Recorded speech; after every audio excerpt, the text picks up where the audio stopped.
माया और मुक्ति। कवि कहता है, हम जगत में अपने पीछे मानो एक हिरण्य में मेघजाल लेकर प्रवेश करते हैं, पर सच पूछो तो हम में से सभी इस प्रकार महिमा मंडित होकर संसार में प्रवेश नहीं करते। हम में से बहुत से तो अपने पीछे कोहरे की कालीमा लेकर ही जगत में प्रवेश करते हैं, इसमें कोई संदेह नहीं। हम में से सभी मानो युद्ध करने के लिए युद्ध क्षेत्र में भेजे गए हैं। रोते रोते हमें इस संसार में प्रवेश करना पड़ता है, यथासाध्य प्रयत्न करके अपना मार्ग बना लेना पड़ता है। इस अनंत जीवन समुद्र में हम अपना मार्ग बनाते हैं, आगे बढ़ते जाते हैं और अगणित युग हमारे पीछे रहते हैं तथा असीम विस्तार हमारे परे। इसी प्रकार हम चलते रहते हैं और अंत में मृत्यु आकर हमें इस क्षेत्र से उठा ले जाती है। विजयी अथवा पराजित कुछ भी निश्चित नहीं, और यही माया है। बालक के हृदय में आशा बड़ी बलवती होती है। बालकों के विस्फारित नयनों के समक्ष समस्त जगत मानो एक सुनहले चित्र के समान मालूम पड़ता है। वह समझता है कि मेरी जो इच्छा होगी वही होगी, किंतु जैसे वह आगे बढ़ता है वैसे ही प्रत्येक पद पर प्रकृति वज्र दृढ़ प्राचीर के रूप में उसकी भविष्य प्रगति रोध करके खड़ी हो जाती है। उस प्राचीर को भंग करने के लिए वह भले ही बारंबार वेग के साथ उस पर टक्कर मारता रहे, जीवन भर वह जैसे जैसे अग्रसर होता जाता है वैसे वैसे उसका आदर्श उससे दूर होता जाता है। अंत में मृत्यु आ जाती है और शायद इस सब से छुटकारा मिल जाता है, और यही माया है। एक वैज्ञानिक उठता है महाज्ञान की पिपासा लिए। उसके लिए ऐसा कुछ भी नहीं है जिसका वह त्याग न कर सकता हो। कोई भी संघर्ष उसे निरुत्साह नहीं कर सकता। वह लगातार आगे बढ़ता हुआ प्रकृति के एक के बाद एक गुप्त तत्वों का पता लगाता जाता है। प्रकृति के अंतस्थल में से आभ्यंतरित गूढ़ रहस्यों का उद्घाटन करता जाता है, पर इसका उद्देश्य क्या है? यह सब करने का हेतु क्या है? हम इन वैज्ञानिकों को क्यों मान दें? उन्हें कीर्ति क्यों मिले? मनुष्य जितना कर सकता है प्रकृति क्या उससे अनंत गुना अधिक नहीं करती? और प्रकृति तो जड़ है, अचेतन है, तो फिर जड़ के अनुकरण में कौन सा गौरव है? प्रकृति भी कितनी विद्युत शक्ति संपन्न वज्र को चाहे जितनी दूर फेंक सकती है। यदि कोई मनुष्य उसका शतांश भी कर दे तो हम उसे आसमान पर चढ़ा देते हैं। यह सब क्यों? प्रकृति के अनुकरण के लिए, मृत्यु के जड़त्व के लिए, अवचेतन के अनुकरण के लिए हम उसकी प्रशंसा क्यों करें? गुरुत्वाकर्षण शक्ति भारी से भारी पदार्थ को क्षण भर में टुकड़े टुकड़े कर फेंक सकती है, फिर भी वह जड़ है। जड़ के अनुकरण से क्या लाभ? फिर भी हम सारा जीवन उसी के लिए संघर्ष करते रहते हैं, और यही माया है। इंद्रियां मनुष्य की आत्मा को बाहर खींच लाती है। मनुष्य ऐसे स्थानों में सुख और आनंद की खोज कर रहा है जहां वह उन्हें कभी नहीं पा सकता। युगों से हम यह शिक्षा पाते आ रहे हैं कि यह निरर्थक है और व्यर्थ है। यहाँ हमें सुख नहीं मिल सकता, परंतु हम सीख नहीं सकते। अपने अनुभव के अतिरिक्त और किसी उपाय से हम सीख नहीं सकते। हम प्रयत्न करते हैं और हमें एक धक्का लगता है, फिर भी हम क्या सीखते हैं? नहीं, फिर भी नहीं सीखते। पतंगे जिस प्रकार दीपक की लौ पर टूट पड़ते हैं, उसी प्रकार हम इंद्रियों में सुख पाने की आशा से अपने को बारंबार झोंकते रहते हैं। पुनः पुनः लौटकर हम फिर से नए उत्साह के साथ लग जाते हैं। बस इसी प्रकार चलता रहता है और अंत में लूले लंगड़े होकर धोखा खाकर हम मर जाते हैं, और यही माया है। यही हमारी बुद्धि के संबंध में भी है। हम विश्व के रहस्य का हल करने की चेष्टा करते हैं। हम इस जिज्ञासा, इस अनुसंधान की प्रवृत्ति को बंद नहीं रख सकते। ऐसा लगता है कि यह सब हमें अवश्य जान लेना चाहिए, और हम विश्वास ही नहीं कर सकते कि ज्ञान कोई प्राप्त करने वाली वस्तु नहीं है। हम कदम आगे जाते हैं कि अनादि अनंत काल रूपी प्राचीर बीच में व्यवधान रूप में आ खड़ी होती है, जिसे हम लांघ नहीं सकते। कुछ दूर बढ़ते ही असीम देश का व्यवधान आकर खड़ा हो जाता है, जिसके अतिक्रमण करने की हमें शक्ति नहीं। और फिर यह सब कार्य कारण रूपी दीवार सुदृढ़ रूप से सीमाबद्ध है। हम इस दीवार को नहीं लांघ सकते, तो भी हम संघर्ष करते रहते हैं। हमें संघर्ष करना ही पड़ता है, और यही माया है। प्रत्येक सांस के साथ, हृदय की प्रत्येक धड़कन के साथ, अपनी प्रत्येक हलचल के साथ हम यह समझते हैं कि हम स्वतंत्र हैं, और उसी क्षण हम यह देखते हैं कि हम स्वतंत्र नहीं हैं। बद्ध गुलाम, हम प्रकृति के गुलाम हैं। शरीर, मन, सर्वविध विचारों एवं समस्त भावों से हम प्रकृति के गुलाम हैं, और यही माया है। ऐसी एक भी माता नहीं जो अपनी संतान को जन्मतः एक अद्भुत प्रतिभा संपन्न महापुरुष न समझती हो। वह उस बालक को लेकर पागल सी हो जाती है। उस बालक में ही उसके प्राण पड़े रहते हैं। बालक बड़ा होता है, शायद घोर शराबी और पशुतुल्य हो जाता है। जननी के प्रति दुष्ट व्यवहार तक करने लगता है। जितना ही उसका दुर्व्यवहार बढ़ता है, उतना ही जननी का प्रेम भी बढ़ता है। लोग इसे जननी का निस्वार्थ प्रेम कहकर प्रशंसा करते हैं। उनके मन में यह प्रश्न तक नहीं उठता कि वह माता जन्मतः एक गुलाम है। वह इस प्रकार प्रेम किए बिना रह नहीं सकती। हजारों बार उसकी इच्छा होती है कि वह इस मोह को त्याग कर दे, पर वह कर नहीं पाती। अतः वह इसे पुष्प राशि द्वारा आच्छादित कर लेती है और उसी को अद्भुत प्रेम कहती है, और यही माया है। हम सबका भी बस यही हाल है। नारद ने एक दिन श्री कृष्ण से पूछा, प्रभु आपकी माया कैसी है, मैं देखना चाहता हूँ। एक दिन श्री कृष्ण नारद को लेकर एक मरुस्थल की ओर चले। बहुत दूर जाने के बाद श्री कृष्ण नारद से बोले, नारद मुझे बहुत प्यास लगी है, क्या कहीं से थोड़ा सा जल ला सकते हो? नारद बोले, प्रभु ठहरिए, मैं अभी जल ले आया। यह कहकर नारद चले गए। कुछ दूर पर एक गांव था। नारद वहीं जल की खोज में गए। एक मकान में जाकर उन्होंने दरवाजा खटखटाया। द्वार खुला और एक परम सुंदरी कन्या उनके सम्मुख आकर खड़ी हुई। उसे देखते ही नारद सब कुछ भूल गए। भगवान मेरी प्रतीक्षा कर रहे होंगे, वे प्यासे होंगे, हो सकता है प्यास से उनके प्राण भी निकल जाए। ये सारी बातें नारद भूल गए। सब कुछ भूलकर वे उस कन्या के साथ बातचीत करने लगे। उस दिन वे अपने प्रभु के पास लौटे ही नहीं। दूसरे दिन वे फिर से उसी लड़की के घर उपस्थित हुए और उससे बातचीत करने लगे। धीरे धीरे बातचीत ने प्रणय का रूप धारण कर लिया। तब नारद उस कन्या के पिता के पास जाकर उस कन्या के साथ विवाह करने की अनुमति मांगने लगे। विवाह हो गया। नौ दंपत्ति उसी गांव में रहने लगे। धीरे धीरे उनकी संतानें भी हुई। इस प्रकार 12 वर्ष बीत गए। इस बीच नारद के ससुर मर गए और वे उनकी संपत्ति के उत्तराधिकारी हो गए। पुत्र कलत्र, भूमि, पशु, संपत्ति, गृह आदि को लेकर नारद बड़े सुख चैन से दिन बिताने लगे। कम से कम उन्हें तो यही लगा कि वे बड़े सुखी हैं। इतने में उस देश में बाढ़ आई। रात के समय नदी दोनों कगारों को तोड़कर बहने लगी और सारा गांव डूब गया। मकान गिरने लगे, मनुष्य और पशु बह बहकर डूबने लगे। नदी की धार में सब कुछ बहने लगा। नारद को भी भागना पड़ा। एक हाथ से उन्होंने स्त्री को पकड़ा, दूसरे हाथ से दोनों बच्चों को और एक बालक को कंधे पर रखकर वे उस भयंकर बाढ़ से बचने का प्रयत्न करने लगे। कुछ ही दूर जाने के बाद उन्हें लहरों का वेग अत्यंत तीव्र प्रतीत होने लगा। कंधे पर बैठे हुए शिशु की नारद किसी प्रकार रक्षा न कर सके। वह गिरकर तरंगों में बह गया। उसकी रक्षा करने के प्रयास में एक और बालक, जिसका हाथ वे पकड़े हुए थे, छूटकर डूब गया। निराशा और दुख से नारद आर्तनाद करने लगे। अपनी पत्नी को वे अपने शरीर की सारी शक्ति लगाकर पकड़े हुए थे। अंत में तरंगों के वेग से पत्नी भी उनके हाथ से छूट गई और वे स्वयं तट पर जा गिरे एवं मिट्टी से लोटपोट हो बड़े कातर स्वर में विलाप करने लगे। इसी समय मानो किसी ने उनकी पीठ पर कोमल हाथ रखा और कहा, वत्स जल कहाँ है? तुम जल लेने गए थे ना? मैं तो बड़ी प्रतीक्षा में खड़ा हूँ। तुम्हें गए आधा घंटा बीत चुका। आधा घंटा? नारद चिल्ला पड़े। उनके लिए तो 12 वर्ष बीत चुके थे और आधे घंटे के भीतर ही ये सब दृश्य उनके मन से होकर निकल गए। और यही माया है। किसी न किसी रूप में हम सभी इस माया के भीतर हैं। यह बात समझना बड़ा कठिन है। विषय भी बड़ा जटिल है कि इसका तात्पर्य क्या है। यही कि रात बड़ी भयानक है। सभी देशों में महापुरुषों ने इस तत्व का प्रचार किया है। सभी देश के लोगों ने इसकी शिक्षा प्राप्त की है, पर बहुत कम लोगों ने इस पर विश्वास किया है। इसका कारण यही है कि स्वयं बिना भोगे, स्वयं बिना ठोकर खाए हम इस बात पर विश्वास नहीं कर सकते। सच पूछो तो सभी वृथा है, सभी मिथ्या है।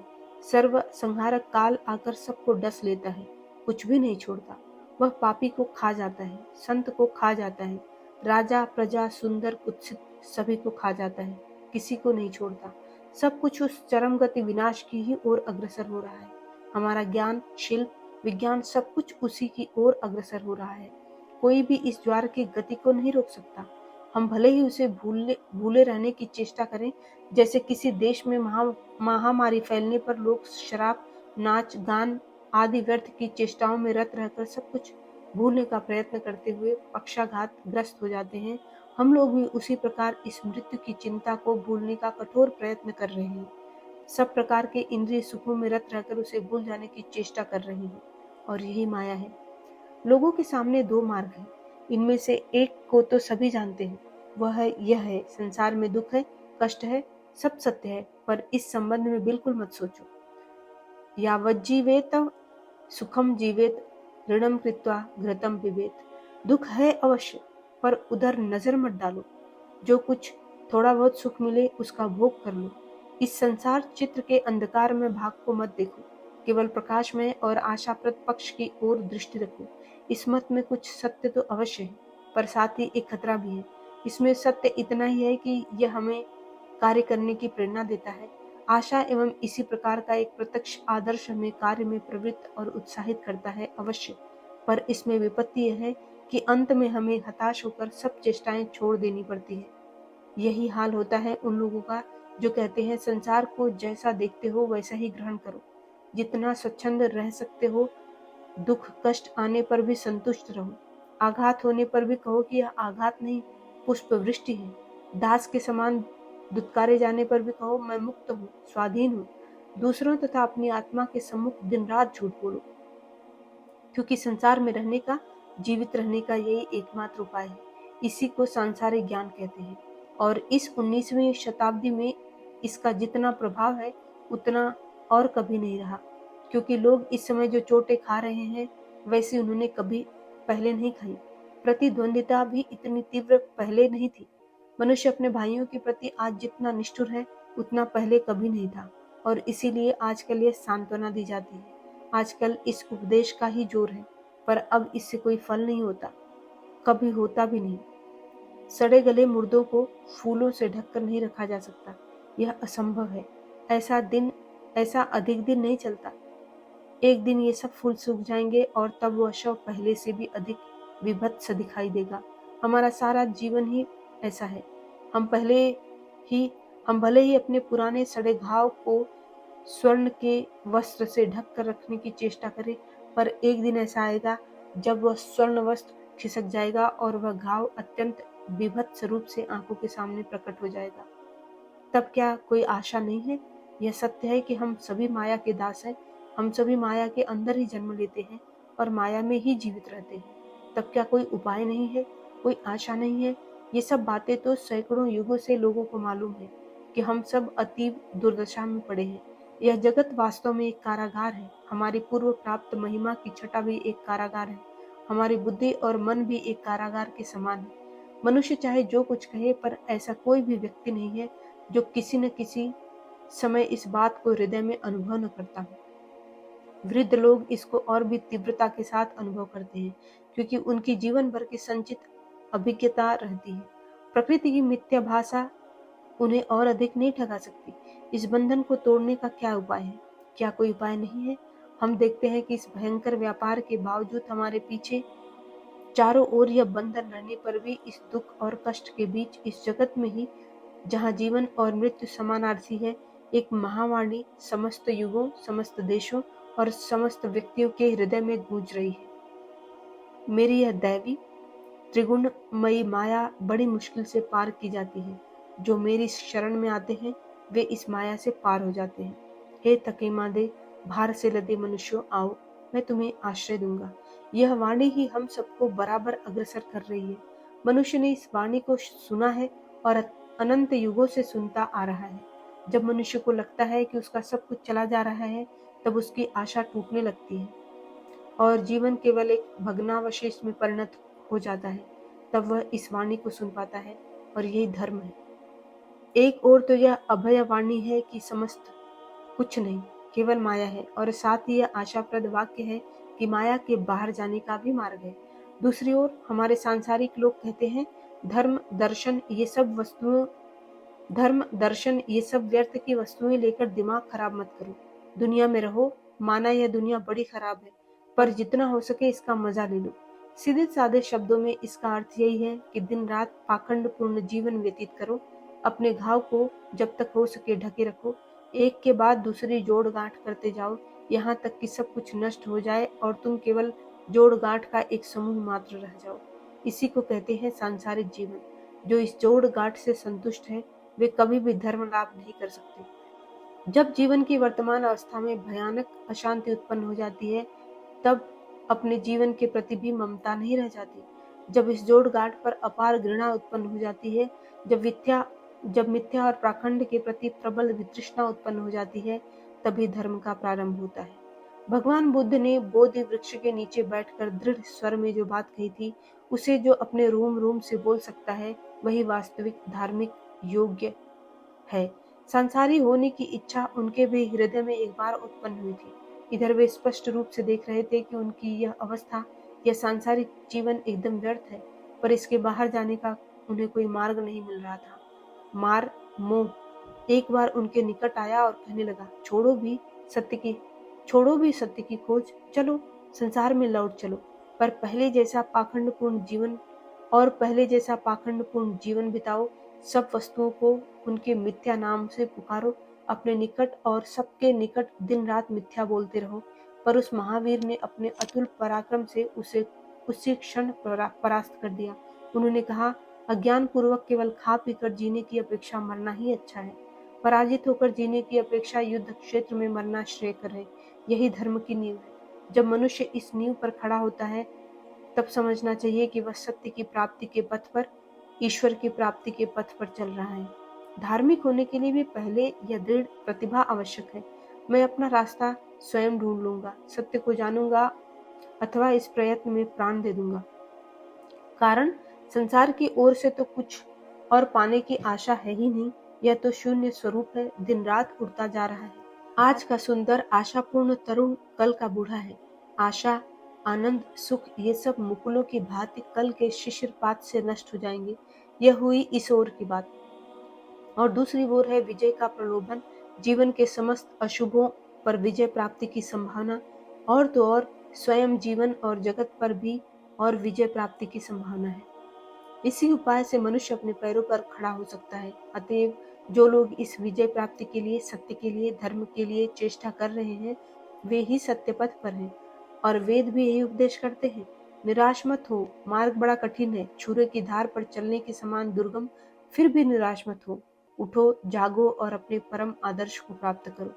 सारे धर्मों की, चाहे वे किसी भी रूप में मनुष्य के निकट अपनी अभिव्यक्ति करते हो, यही एक सामान्य केंद्रीय नींव है, और वह है संसार के बाहर जाने का अर्थात मुक्ति का उपदेश। इन सब धर्मों का उद्देश्य संसार और धर्म के बीच सुलह कराना नहीं, पर धर्म को अपने आदर्श में दृढ़ प्रतिष्ठित करना है। संसार के साथ बिना समझौता किए ही उसकी जटिल समस्या का समाधान करना है। प्रत्येक धर्म इसका प्रचार करता है, और वेदांत का कर्तव्य है इन सभी महदाकांक्षाओं में सामंजस्य स्थापित करना और संसार के सारे उच्चतम और निम्नतम धर्मों में विद्यमान समान तत्व को अभिव्यक्त करना। हम जिसको अत्यंत भ्रांत अंधविश्वास कहते हैं और जो सर्वोच्च दर्शन है, सभी की यही एक साधारण नींव है कि वे सभी इस प्रकार के संकट से निस्तार पाने का मार्ग दिखाते हैं, और अधिकांश में किसी प्रपंचातीत पुरुष विशेष की सहायता से, अर्थात प्राकृतिक नियमों में आबद्ध न रहने वाले नित्य मुक्त पुरुष विशेष की विशेषता से इस मुक्ति की प्राप्ति करनी पड़ती है। इस मुक्त पुरुष के स्वरूप के संबंध में नाना प्रकार के कठिनाइयां और मतभेद होने पर भी वह ब्रह्म सगुण है या निर्गुण, मनुष्य की भांति ज्ञान संपन्न है अथवा नहीं, वह पुरुष है, स्त्री या निर्लिंग, इस प्रकार के अनंत विचार तथा विभिन्न मतों के प्रबल विरोध होने पर भी मूलभूत तत्व एक ही है। विविध मतवादों के इस प्रचंड परस्पर विरोध के बावजूद हमें उन सब में एकत्व का एक स्वर्ण सूत्र मिलता है, और इस जीवन में ही इस स्वर्ण सूत्र की खोज हुई है, जो हमारी दृष्टि के सामने थोड़ा थोड़ा करके अभिव्यक्त हुआ है। और यह सामान्य तत्व ही इस अभिव्यक्ति का पहला सोपान है कि हम सभी मुक्ति की ओर ही अग्रसर हो रहे हैं। अपने सुख, दुख, विपत्ति और कष्ट सभी अवस्थाओं में हम यह आश्चर्य की बात देखते हैं कि हम सभी धीरे धीरे मुक्ति की ओर अग्रसर हो रहे हैं। प्रश्न उठा, यह जगत वास्तव में क्या है, कहाँ से इसकी उत्पत्ति हुई और इसका लय कहाँ है? और इसका उत्तर था, मुक्ति से ही उसकी उत्पत्ति होती है, और मुक्ति में ही यह विश्राम करता है, और अंत में मुक्ति में ही इसका लय हो जाता है। यह जो मुक्ति की भावना है कि वास्तव में हम मुक्त हैं, इस आश्चर्यजनक भावना के बिना हम एक क्षण भी नहीं चल सकते। इस भाव के बिना तुम्हारे सभी कार्य, यहाँ तक कि तुम्हारा जीवन तक व्यर्थ है। प्रति क्षण प्रकृति यह सिद्ध किए दे रही है कि हम दास हैं, पर उसके साथ ही दूसरा भाव भी हमारे मन में उत्पन्न होता रहता है कि हम मुक्त हैं। प्रतिक्षण हम माया से आहत होकर बद्ध से प्रतीत होते हैं, पर उसी क्षण उस आघात के साथ ही हम बद्ध हैं। इस भावना के साथ ही और भी एक भाव हम में आता है कि हम मुक्त हैं, मानो हमारे अंदर से कोई कह रहा है कि हम मुक्त हैं। इस मुक्ति की हृदय से उपलब्धि करने में, अपने मुक्त स्वभाव को प्रकट करने में जो बाधाएं उपस्थित होती हैं, वे भी तो एक प्रकार से अनतिक्रमणीय है। तो भी अंदर से, हमारे हृदय के अंतस्थल में से मानो कोई सर्वदा कहता रहता है, मैं मुक्त हूँ, मैं मुक्त हूँ। और यदि तुम संसार के विभिन्न धर्मों का अध्ययन करो तो देखोगे उन सभी में किसी न किसी रूप में यह भाव प्रकाशित हुआ है। केवल धर्म नहीं, धर्म शब्द को तुम संकीर्ण अर्थ में मत लो, परंतु सारा सामाजिक जीवन इसी एक मूल भाव की अभिव्यक्ति है। और यदि तुम संसार के विभिन्न धर्मों का अध्ययन करो तो देखोगे उन सभी में किसी न किसी रूप से यह भाव प्रकाशित हुआ है। केवल धर्म नहीं, धर्म शब्द को तुम संकीर्ण अर्थ में मत लो, वरन सारा सामाजिक जीवन इसी एक मूल भाव की अभिव्यक्ति है। सभी प्रकार की सामाजिक गतियां उसी एक मुक्त भाव की विभिन्न अभिव्यक्तियां हैं।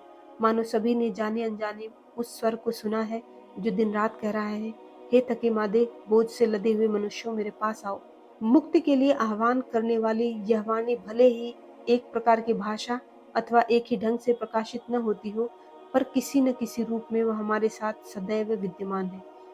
हमारा यहाँ जो जन्म हुआ है वह भी इसी वाणी के कारण, हमारी प्रत्येक गति इसी के लिए है। हम जाने या न जाने, पर हम सभी मुक्ति की ओर चल रहे हैं, उसी वाणी का अनुसरण कर रहे हैं। जिस प्रकार गांव के बालक उस वंशी वादक के संगीत से खींचकर चले जाते थे, उसी प्रकार हम भी बिना जाने ही उस मधुर वाणी का अनुसरण कर रहे हैं। जब हम उस वाणी का अनुसरण करते हैं तभी हम नीतिपरायण होते हैं। केवल जीवात्मा नहीं, वरन छोटे से छोटे जड़ प्राणी से लेकर ऊंचे से ऊंचे मनुष्यों तक सभी ने वह स्वर सुना है और सब उसी दिशा की ओर दौड़े जा रहे हैं। और चेष्टा में या तो हम परस्पर मिल जाते हैं या एक दूसरे को धक्का देते रहते हैं। इसी से प्रतिद्वंदिता, हर्ष, संघर्ष, जीवन और सुख और मृत्यु उत्पन्न होती है। और उस वाणी तक पहुंचने के लिए यह जो संघर्ष चल रहा है, समग्र विश्व उसी को परिणाम मात्र है, उसी का परिणाम मात्र है। हम यही करते आ रहे हैं, यही व्यक्त प्रकृति का परिचय है। इस वाणी के सुनने से क्या होता है, इससे हमारे सामने का दृश्य परिवर्तित होने लगता है। जैसे ही तुम इस स्वर को सुनते हो और समझते हो कि यह क्या है, वैसे ही तुम्हारे सामने का सारा दृश्य बदल जाता है। यही जगत जो पहले माया का विभत्स युद्ध क्षेत्र था, अब और कुछ अपेक्षाकृत अधिक सुंदर हो जाता है। तब फिर प्रकृति को कोसने की कोई आवश्यकता नहीं रह जाती। संसार बड़ा विभत्स है अथवा यह सब वृथा है, यह कहने की भी आवश्यकता नहीं रह जाती। रोने चिल्लाने का भी प्रयोजन नहीं रह जाता। जैसे ही तुम इस स्वर को समझते हो, जैसे ही तुम इस स्वर का अर्थ समझते हो, वैसे ही तुम्हारी समझ में आ जाता है कि इस चेष्टा, इस युद्ध, इस प्रतिद्वंदिता, इस कठिनाई, इस निष्ठुरता, इन सब छोटे छोटे सुख एवं आनंद आदि का प्रयोजन क्या है। तब यह स्पष्ट समझ में आ जाता है कि यह सब प्रकृति के स्वभाव से ही होता है। हम सब जाने अनजाने उसी स्वर की ओर अग्रसर हो रहे हैं, इसीलिए यह सब हो रहा है। अतएव समस्त मानव जीवन, समस्त प्रकृति उसी मुक्त भाव को अभिव्यक्त करने की चेष्टा कर रही है। बस सूर्य भी उसी ओर जा रहा है, पृथ्वी भी इसीलिए सूर्य के चारों ओर परिक्रमा कर रही है, चंद्र भी इसीलिए पृथ्वी के चारों ओर घूम रहा है। उस स्थान पर पहुंचने के लिए ही समस्त ग्रह नक्षत्र दौड़ रहे हैं और वायु बह रही है। उस मुक्ति के लिए ही बिजली तीव्र घोष करती है और मृत्यु भी उसी के लिए चारों ओर घूम फिर रही है। सब कोई उसी दिशा में जाने का प्रयत्न कर रहे हैं। साधु भी उसी ओर जा रहे हैं, बिना गए वे रह नहीं सकते। उनके लिए यह कोई प्रशंसा की बात नहीं। पापियों की भी यही दशा है। बड़ा दानी व्यक्ति भी उसी को लक्ष्य बनाकर सरल भाव से चला जा रहा है, बिना गए वह रह ही नहीं सकता। और एक भयानक कंजूस भी उसी को लत बनाकर चल रहा है। जो बड़े सत्कर्मशील हैं, उन्होंने भी उसी की वाणी को सुना है, वे सत्कर्म किए बिना नहीं रह सकते। और एक घोर आलसी व्यक्ति का भी यही हाल है। हो सकता है एक व्यक्ति दूसरे की अपेक्षा अधिक ठोकरें खाए। जो व्यक्ति अधिक ठोकरें खाता है उसे हम बुरा कहते हैं, और जो कम उसे सज्जन या भला कहते हैं। भला और बुरा यह दो चीजें भिन्न नहीं है, दोनों एक ही है। उनके बीच का भेद प्रकारगत नहीं, परिणामगत है। अब देखो, यदि यह मुक्त भाव रूपी शक्ति वास्तव में समस्त जगत में काम कर रही है, तो अपने विशेष आलोच्य विषय धर्म में उसका प्रयोग करने पर हम देखते हैं कि सभी धर्मों में इस एक भाव को स्वीकार किया गया है। अत्यंत निम्न कोटि के धर्म को लो, जिसमें किसी मृत पूर्वज अथवा निष्ठुर देवताओं की उपासना होती है। इन उपास्य देवताओं अथवा मृत पूर्वजों के बारे में क्या धारणा है? यही कि वे प्रकृति से उन्नत हैं। इस माया के द्वारा वे बद्ध नहीं है, पर हाँ, प्रकृति के बारे में उपासक की धारणा अवश्य बिल्कुल सामान्य है। उपासक एक मूर्ख अज्ञानी व्यक्ति है। उसकी बिल्कुल स्थूल धारणा है, वह घर की दीवार को भेद कर नहीं जा सकता अथवा आकाश में विचरण नहीं कर सकता। अतः इन सब बाधाओं का अतिक्रमण करना, बस इसके अतिरिक्त उसकी शक्ति की कोई उच्चतर धारणा है ही नहीं। अतएव वह ऐसे देवता की उपासना करता है जो दीवार भेद कर अथवा प्रकाश में उड़कर आ जा सकते हैं, अथवा जो अपना रूप परिवर्तित कर सकते हैं। दार्शनिक भाव से देखने पर इस प्रकार की देवोपासना में कौन सा रहस्य है? यह कि वहां भी वह मुक्ति का भाव मौजूद है।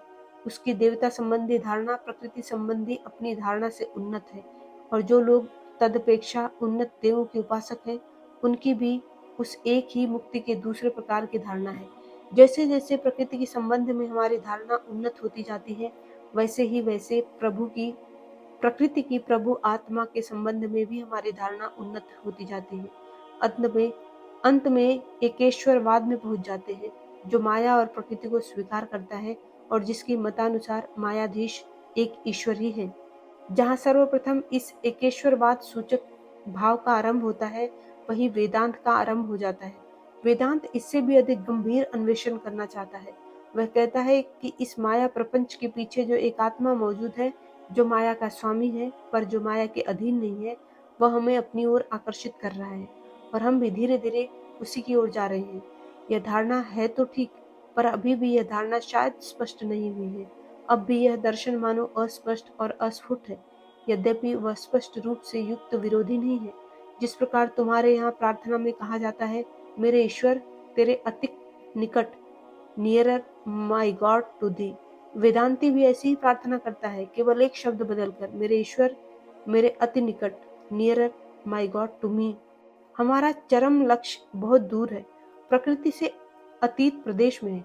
वह हमें अपनी ओर खींच रहा है, उसे धीरे धीरे हमें अपने निकट लाना होगा, पर आदर्श की पवित्रता और उच्चता को अक्षुण्ण रखते हुए।